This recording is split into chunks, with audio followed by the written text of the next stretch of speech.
Nous sommes de retour en direct sur le plateau de TV Finance pour cette édition du 24 mars 2026 de votre émission quotidienne qui s'attache à comprendre l'actualité pour vous proposer des scénarios d'investissement les plus judicieux possibles.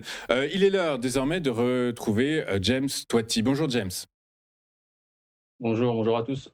Merci James d'être avec nous ce matin. James Toiti, James D. Toiti, plus connu ou également connu sous le surnom du loup de Zurich. Vous êtes trader pour compte propre, analyste technique et chroniqueur financier. Avec vous, James, aujourd'hui, on va beaucoup parler des marchés américains, des principaux indices américains, puisque aujourd'hui se pose désormais très clairement la question de savoir qui va payer la facture de la guerre de Donald Trump en Iran. Et ce que les marchés commencent à comprendre et à anticiper, c'est que c'est Washington qui va payer ce prix-là. Tout se lit dans les indices actions. On commence par le Dow Jones.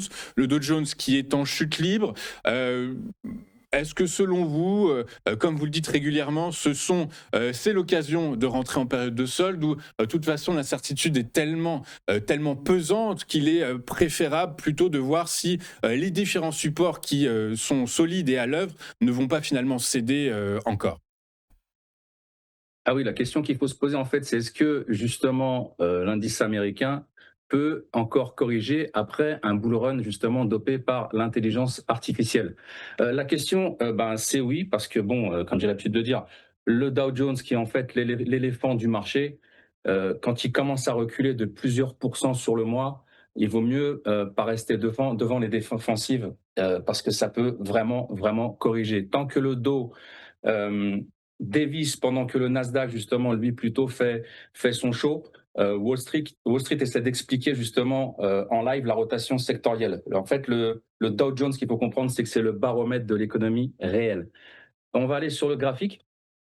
Alors, je vous invite à regarder les vidéos qu'on a fait ensemble sur le Dow Jones. Donc, j'avais donné justement des shorts à ce niveau-là. On a un très beau biseau ascendant. On pourrait aller chercher comme ça, cette zone-là, ping-pong, comme ça. On pourrait encore redescendre. On a une zone de polarité autour des 45 049 qu'on n'a pas encore fait.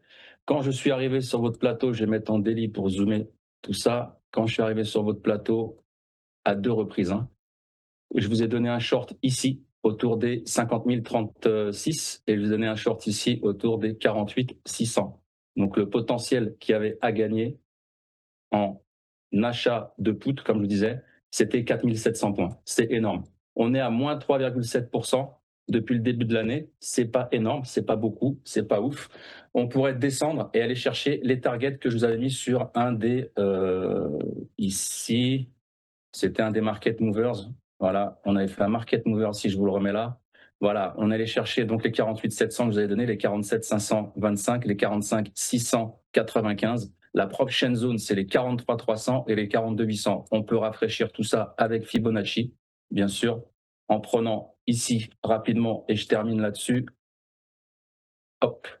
On a fait, en fait, si vous regardez, on a fait que les 38,2 de Fibonacci. Pour ceux qui sont puristes de Fibonacci, pour la plupart, bien sûr, parce que tout est basé là-dessus, c'est les 45 011 à aller chercher. On n'a fait que 38,2, c'est pas énorme. On pourrait aller chercher les 50% autour des 43 414 et enfin les fameux 0,618 autour des 41 818.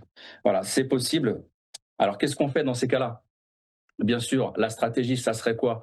Ça serait de shorter actuellement le marché, le futur, et de mettre un stop loss selon votre money management, bien sûr, ou alors d'acheter des puts et puis d'attendre. Voilà, des puts sur à peu près, on va dire, à 2 mois. À 2 mois, parce qu'il suffit qu'il y ait une news qui sorte à cause de la guerre et le marché peut dévisser très fortement et on pourrait aller chercher même à la rigueur, si vraiment ça dégénère, on pourrait aller chercher les niveaux du mois d'avril. C'est Voilà. exactement ça, James. Les grandes banques américaines, d'ailleurs, qui modélisent désormais le scénario du pire. Goldman Sachs qui a relevé à 30% sa probabilité d'une récession aux États-Unis dans les 12 prochains mois. Un autre institut l'a modélisé à 40%. Il y a 3 raisons toutes simples.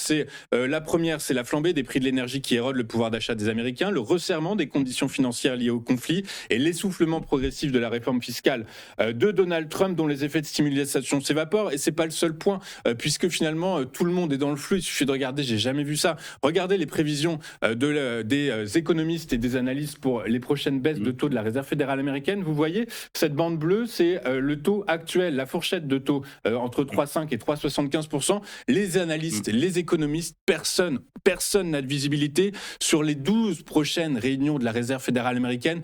Aucun n'ose anticiper une baisse de taux. Personne ne sait ce qui va se passer et c'est pour ça que c'est d'autant plus dérangeant, dangereux et qu'il est peut-être nécessaire de prendre un peu de recul. J'imagine que vous allez nous dire exactement la même chose pour le Nasdaq. Bien sûr, et surtout, ce qu'il faut savoir, c'est que à cause de ce qui est en train de se passer, il va y avoir de l'inflation. Qui dit inflation dit automatiquement pas de baisse de taux et éventuellement hausse des taux. Donc, faites attention.